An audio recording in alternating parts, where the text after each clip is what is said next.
Just a very quick video that a buddy took when we were out riding at a local off-road park back in like June of 2024, trying to get the rear end on the 690 to settle.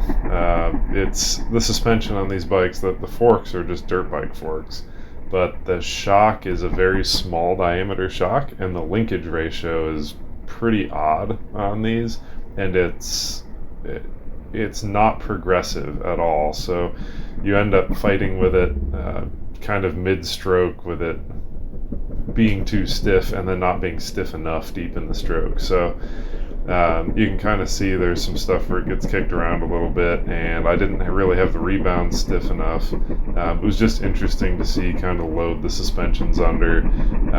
There's way too much kind of high or low speed damping, compression damping on the rear end. You can see that in the choppy stuff it really doesn't follow anything. Part of that is because this is a heavy bike and it holds 4.5 gallons of gas over the back tire, but I did go too far in that direction and made it very uncomfortable to ride when sitting. It was very controllable, but it, liked to compress your spine a little bit.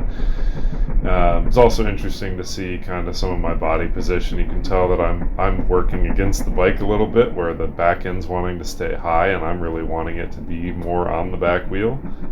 I've resolved a lot of this stuff now, but just kind of interesting seeing what the bike does in slow motion and where my body is at on it.